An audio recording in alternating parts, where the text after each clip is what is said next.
All right, everybody, stop the presses, stop the presses. The original intro of this video is scrapped, all right? It was not going to be that funny anyway. It was just going to be a joke about the Super Bowl. That's today. Hey, guys, the Super Bowl's today. It's like, whatever, okay. No, I have something better for you, all right?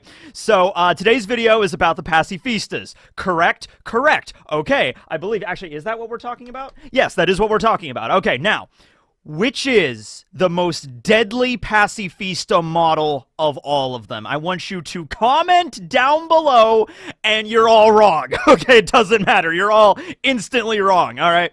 So the Pacifista models that we've seen so far in the story, right? We have the original prototype models. That was the model that the Straw Hats fought against during Sabaody, like the PX4 and everything. That's the models that were like at Marineford that are all modeled after Kuma.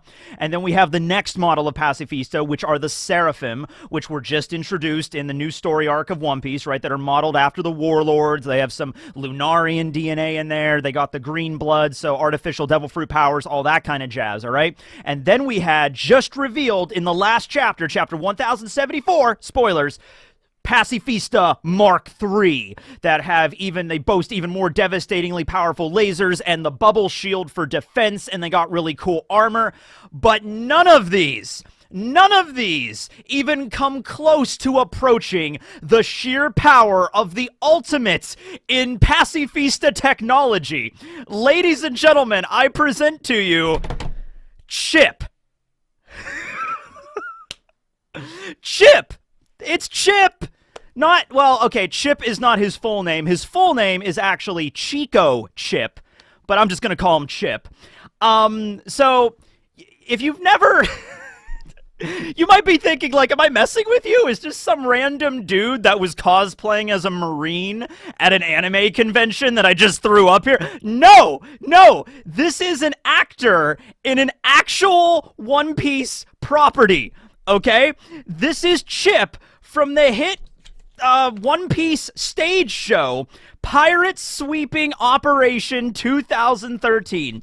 It was it's not even a play. It was a stage show that was done at Universal Studios Japan back in 2013. So if you've ever been to like Disney or like Universal or anything, you know, you'd be walking around the park. They have these little mini shows that they do and people dress up and it's like this nice little moment, like interact with the audience, you know, and everything like that. So they had a One Piece themed one at Universal Studios Japan, obviously.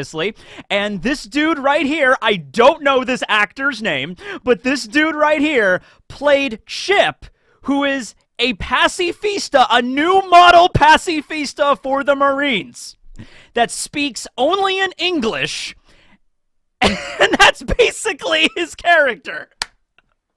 And, you know, this was back in 2013, so, you know, I can't see this show anymore, but my God, I would have loved it. It looks like, honestly, they were just like, man, we need a dude to play a Pacifista in our One Piece stage show, so they just grab a random American tourist out of the crowd and just like, you're a robot, here you go, and it's like, my God, I don't want to mess with Chip. I'm not kidding here. I like this dude. I don't want to mess with Chip, all right? So I just gotta bring that up because, like, Pacifista, modeled after Kuma, the Seraphim, the Warlords, Mark III with the bubble shields, Chip. All right, so with that being said, let's now continue to the actual topic of today's video. Now, screw it. The whole thing is just analyzing Chip. I'm like, all right, why is this form of the Pacifista the most optimal, okay? What was Vegapunk thinking? Just like, okay, all right. So, last chapter, yes, chapter 1074 of One Piece, we got the reveal of Pacifista Mark III. Now, in the review, I was a little bit confused exactly how the mark numbers were going to go. Like, is it simply the prototypes, like the versions that we first saw of the Pacifistas, are they Mark I, and then are the Seraphim Mark II, and then are these new versions? These new versions are obviously Mark III, because they have Mark III, like, written on their jackets, and that was also the name of the chapter, Mark III. Sentomaru calls them as such. So I was thinking it's possible that, like, the Pacifista project is, like, just pretty much any sort of death cyborg artificial being that Vegapunk creates is put under the Pacifista banner. So I was thinking one possibility is that there's the Kuma line of Pacifistas that are all androids. They're all fully robotics, just with, like, you know, human skin over it. Because the Pacifistas can bleed. We saw that even back in the prototypes when, like, X-Drake bit down, I'm sorry, Diaz Drake bit down on one of the Pacifistas, you see it bleeding, okay? So it's like Terminator tech. In fact, I wouldn't be surprised if that's where Oda directly took inspiration for the Pacifistas, living tissue over metal-endoskeleton, you know, all that kind of jazz, right? So that was the prototype. So maybe it was prototype, but it was also Mark 1. I could see it both ways there. And then I was thinking Mark 2 is a model we haven't seen yet. And then Mark 3, as was mentioned by Sentomaru, these are like the newest models. These are like hot off the presses, so to speak, you know? Like, and so Sentomaru released all of them, all 50 of them currently on Egghead to fight against the government soldiers that are there and then deal with the massive fleet that will be arriving that's led by Kizaru. Okay, so those are the Pacifista Mark III. Now, the only reason why I think the Seraphim are not Mark II is just because I find it a little strange that with Pacifista Mark I, or the prototypes, Vegapunk clearly was like, all right, let's take Bartholomew Kuma as a template and then just, you know, mass produce a bunch of robots that look like Kuma. And then the Seraphim, if the Seraphim are Mark II, it's weird that it's like, okay, we're going to scrap the whole Kuma idea, and then we're going to make the Seraphim built off of all of the warlords with Lunarian DNA, with the green blood. We're doing all this crazy stuff with the Seraphim Pacifista Mark II. And then with Mark III, it's like, you know, Vegapunk, he's like, you know what?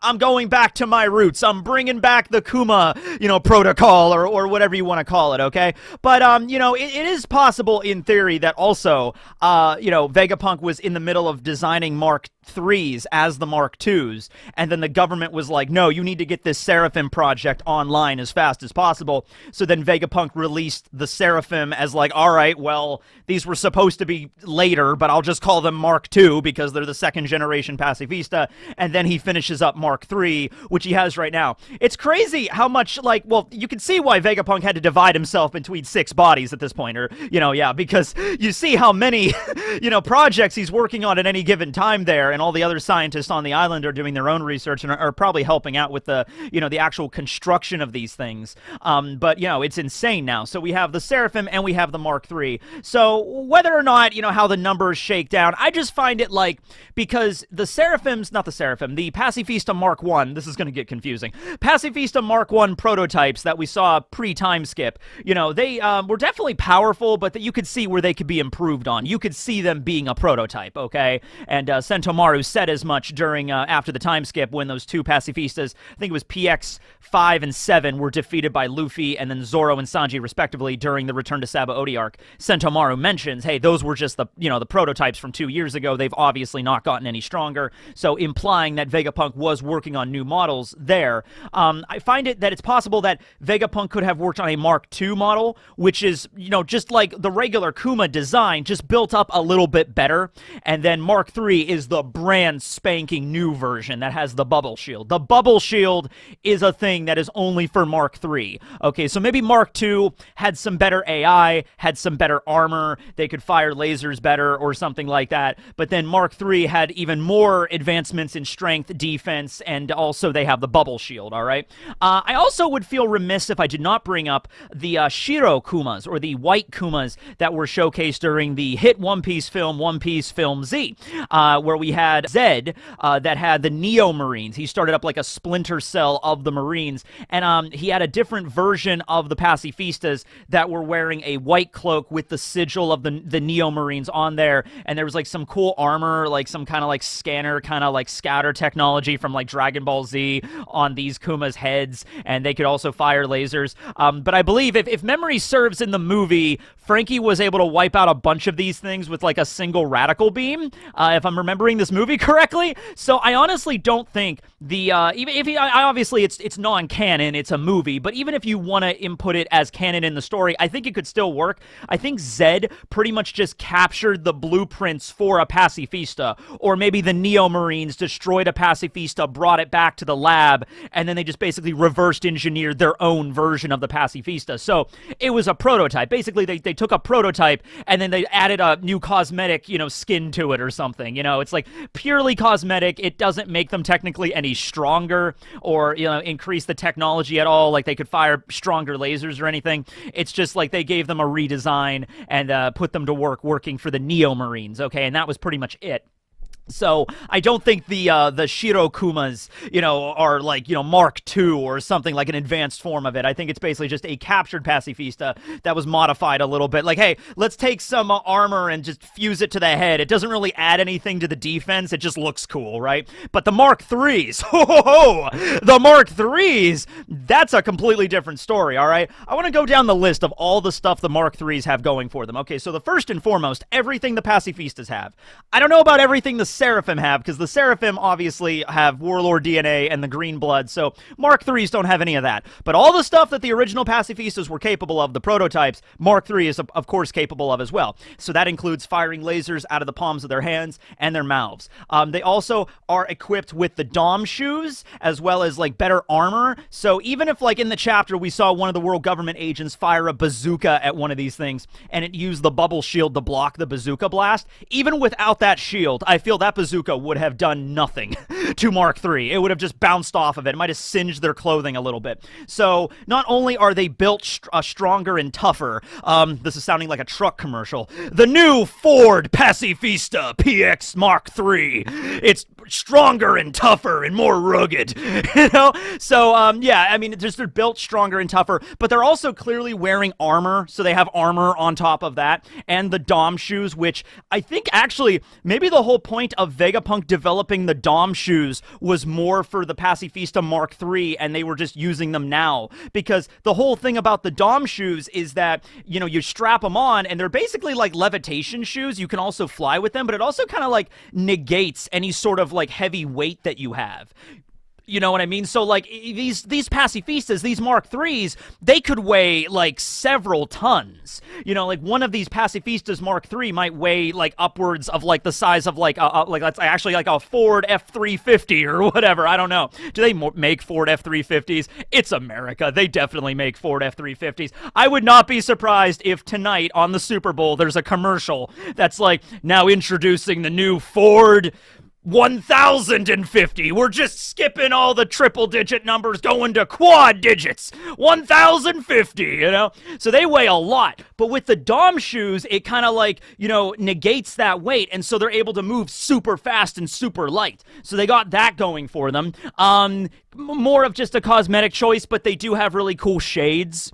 They have cool shades, which may or may not help defend against Kizaru's light-based attacks. I don't know. The AI is definitely well improved. They were able to like communicate a little bit better, take better orders from Sentomaru. Like, hey, Sentomaru's like, hey, protect your creator, make sure he escapes the island at all costs. And the Mark IIIs were like, yes, we will do that. And as the Mark IIIs were stomping through the town with the government agents, they were like, resistance is futile. Please report in an orderly manner to Lab B. You will be detained. Please do not fight us. You will not win. Kind of a situation. They're really outclassed here and outgunned in several respects. The world government soldiers, they really have nothing going on here. It actually makes me wonder, like, how these Mark IIIs would have really stacked up against Lucci.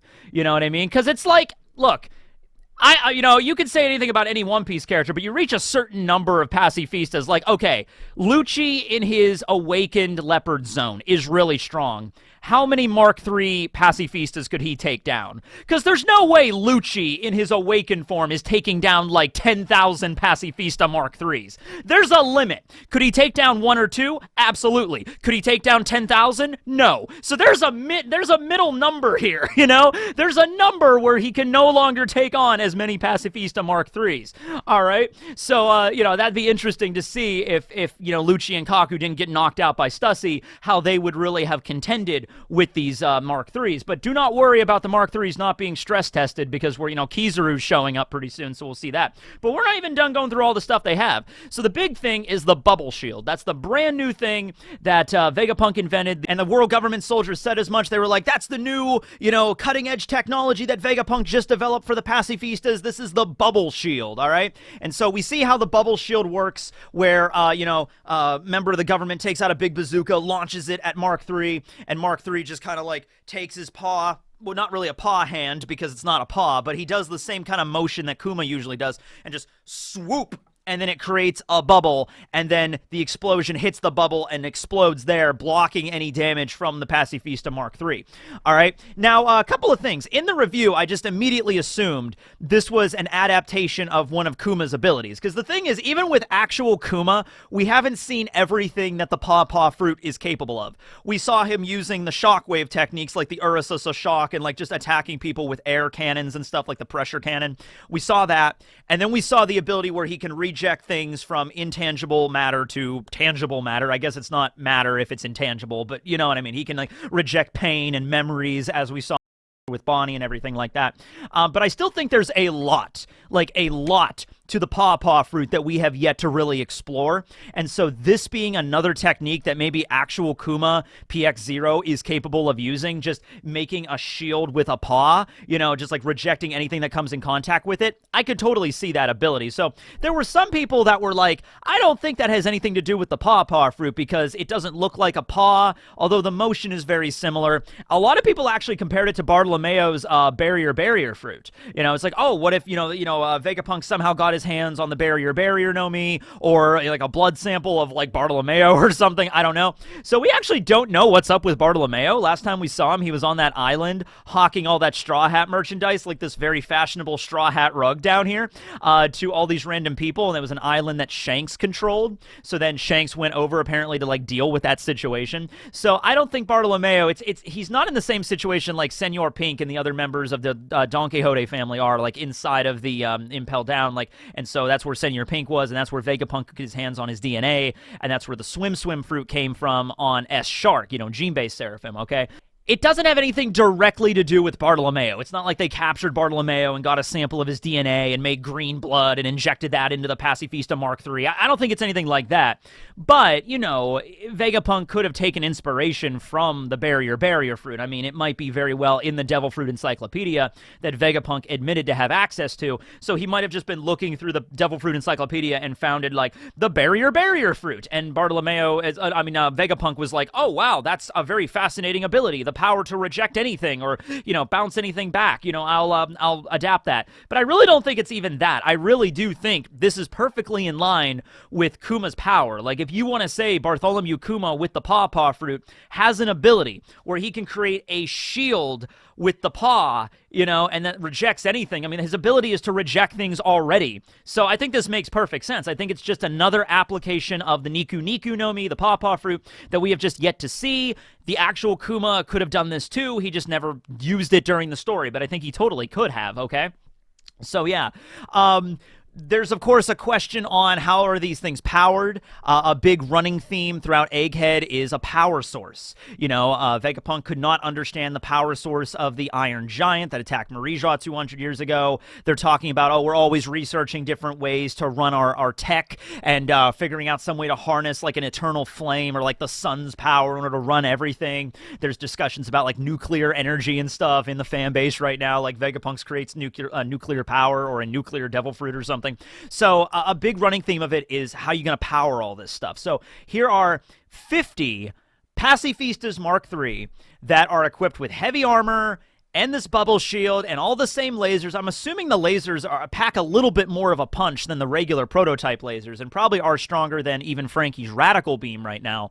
You throw all of that together into this new form of Pacifista, it's going to take a lot of juice, it's going to take a lot of energy, and we never even really found out how the original Pacifistas run, probably through some battery. I mean, we didn't see the original Pacifistas, like, gargling steam or, like, smoke, like, billowing. Vegapunk adds, like, a smokestack to the original Pacifistas. They run on coal or something. It's like, it's like rev their engine and the Pacifistas turn on. It's like diesel punk Pacifistas. But yeah, they clearly do not run on, like, fossil fuels or anything like that. So I would assume the original Pacifistas just operated on a giant battery, right? There's just a giant battery electric that Vegapunk created. Maybe they did have, oh my god, if they had plutonium in them, that would have been a different story altogether. The Straw Hats are fighting against the prototype Pacifista back at Sabaody PX4, and like Zoro and Luffy and Sanji all do their combo attack and just slam into the Pacifista PX4, and they're like, we gotta beat him, and it's like, oh crap, it runs on freaking plutonium, and it just like blows up, and just like right there, like nuclear explosion on Sabaody. Maybe it's something like, what was it in Terminator 3? Not Judgment Day, Terminator 3, Rise of the Machines. That was the best one, and they had Kristana Loken playing a really hot dominatrix Terminator, which I actually think they called the Terminatrix, whatever. That was a weird movie. But there was a scene in the movie where, Arnold, gets shot, and it's just like, my unit runs on 2 different power cells. This one power cell was severely damaged in the last battle, and he like throws it out of the car, and it just explodes in the desert. It's like, you gotta really, these pacifistas are capable of crazy things. Even the prototypes had to be running on an energy source that was kind of volatile. Like, you got to be careful how you hit these things. It might explode. You know what I mean? Even like lithium batteries. Dude, the lithium battery in like my old PlayStation Portable, and it's old. It started to swell up like it was going to explode, and I had to get rid of it. You know what I mean? So that's with batteries in our world. I don't know what the hell the Pacifistas run on, but like, you better be careful with these things. So, the originals were bad enough, but these ones have a lot of stuff going for them. I'm also assuming not just their AI in the way that they communicate with other people and how they issue orders and stuff, or receive orders, but like just the way that they scan the environment. Like the original Pacifistas would like scan and like locate like pirates, and like, you are pirate, Straw Hat, Luffy, attack. I feel like just that system has been updated quite a bit, like the facial recognition and everything. So even if somebody is wearing a disguise, now Luffy was technically wearing a disguise when the Pacifista identified him, but it wasn't much of one. It was like a pair of glasses and like a mustache, But what I'm saying is maybe like, and even the original Pacifistas were able to identify Usopp as Sogeking, which once again, not a great disguise, but it wasn't able to identify Chopper. That's another thing. When it identified the monster point, it didn't recognize it as Tony Chopper, all right? So maybe this new model, if Chopper were to go into monster point and scan, the AI and the intelligence of these Mark IIIs would be high enough that it would be like, scanning, this is a user of the human fruit, this is Tony Chopper, even if he's in monster point. So it could be something like that, just better intelligence with those things. Something else that probably isn't the case, or rather is not the case right now, but it could be in the future of One Piece, but I gotta bring it up because I'm a big fan of Iron Man. I like the MCU, and I brought it up in the review. Since we're doing Mark 1, 2, 3 with the Pacifistas, that got me thinking about all of Iron Man's armor. The armors that Tony builds, especially in Iron Man 3, when they introduced like 30 new armors that, Tony created, and then they're all destroyed at the end of the movie. It's like, God!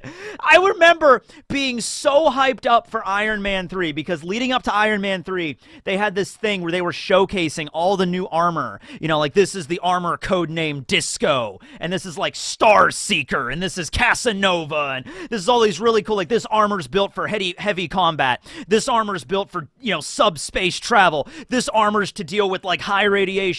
This armor's dealt with, like, construction and like at sea or something. This armor's built for deep diving, and I'm watching all these promos for Iron Man 3, and I'm like, man, I can't wait to see this movie.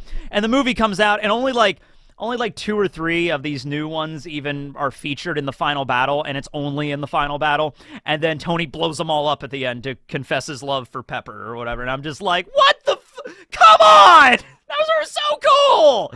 You look at these things! Look at them! Like, these are all gone! These are all destroyed! Like, oh, damn it, Marvel. But, like, hey, if we're going along with that, this is a way to fix that in One Piece. All right? So let's do, cut to like 20 years in the future, not even 20 years in the future. Tony built all of these things in like the time span of like 3 years. So cut to like 5 years in the future in One Piece. I want to see Pacifista Mark IV that's capable of like suborbital travel. Pacifista Mark V capable of like deep sea diving. It could go all the way down to Fishman Island. Pacifista Mark VI, and it's just like just one giant laser cannon, just boom! you know, just like firing it off. Pacifista Mark 7. Let's see what this one can do. This one's whole thing is it like absorbs energy and then fires it back at the enemy. Pacifista, what did I leave off? I don't know, Mark 8, whatever. Pacifista Mark 8 is capable of, I don't know what, it's capable of using hockey, whatever. Vegapunk adapts hockey to this thing, so it's like you're able to use some artificial version of like observation. Actually, Mark 8, 9, 10, and 11 are all just him trying to get hockey into a machine, and it's Vegapunk, so he might be capable of that. Let's see. Oh, I got a good one. Pacifista Mark 13, codenamed the Buster, okay? And the whole point of it, it's an entire Buster call fit inside of one Pacifista.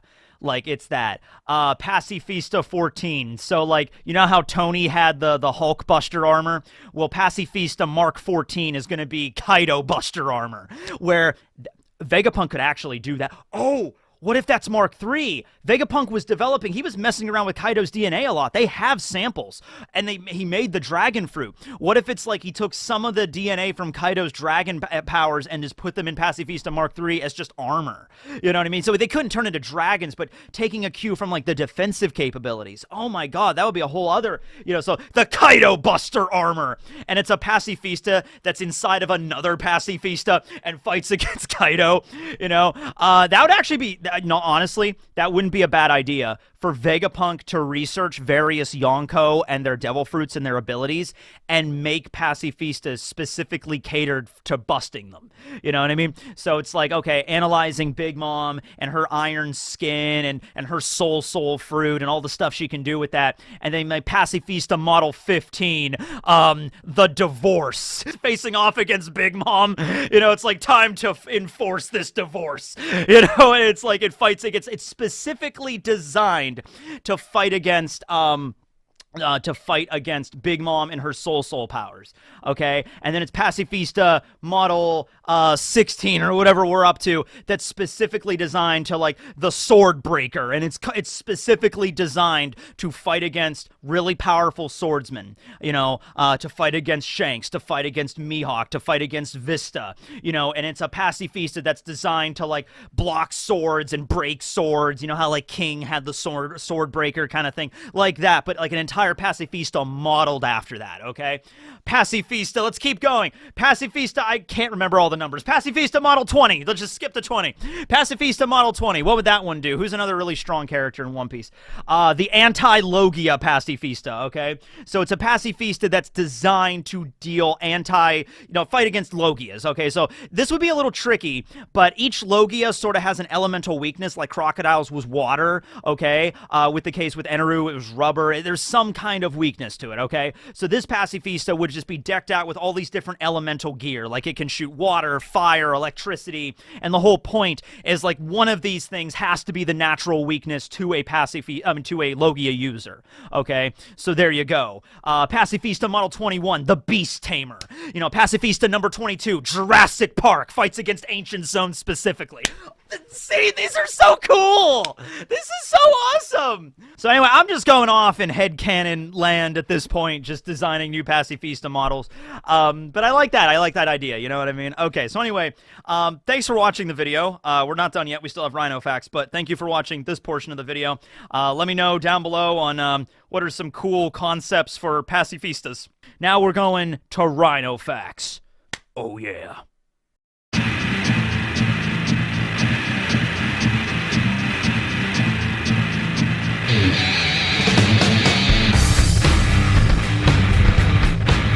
Alright, so in today's installment of RHINO Facts, we were talking about the Sumatran rhino. Okay, so now we're definitely getting into the rhino species that are a lot more rare, whereas the white rhinos of Africa, they're doing fairly well in the wild right now. They're about like 20,000 members. The Indian rhino we talked about last time in India and like Nepal and Myanmar and those regions, Pakistan, they're not doing that great. There's still only about like 2,000 of those in the wild. And right now, though, we're talking about the Sumatran rhino, which is in Sumatra, which is an island in West Indonesia. You could just see here on this map of where all of their habitats used to be, and then the darker color where they're at right now. So it's shrank considerably. They are critically endangered right now, and it's estimated that there's only maybe around 100 of these rhinos living in the wild. There's a lot more that are in like reserves and in zoos and whatnot, but less than 100 of the Sumatran rhinos probably live in the wild, which means they are critically endangered. They are the smallest out of all rhino species. However, don't let that fool you. They're still about 57 inches tall, and they can weigh upwards of 1,800 pounds. So that's close to a ton. So even though they're the smallest rhino, they're still rhinos.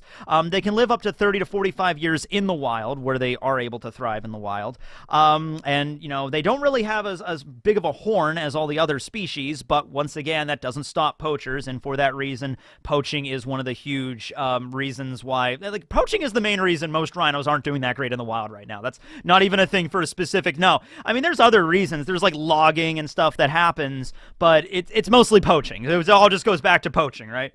Well, anyway, yeah, that's Sumatran rhinos. There's the Javan rhino I want to discuss, which is a very, very rare one. Like, they may very well be extinct in the wild as far as we're concerned. They might have some, pockets. They might still be thriving somewhere in like a little like isolated area. But from what we understand, they may very well be critically endangered or extinct in the wild straight up. So anyway, yeah, we'll cover them next time. But thanks for watching the video, everybody. This will be Teching, signing out. Later.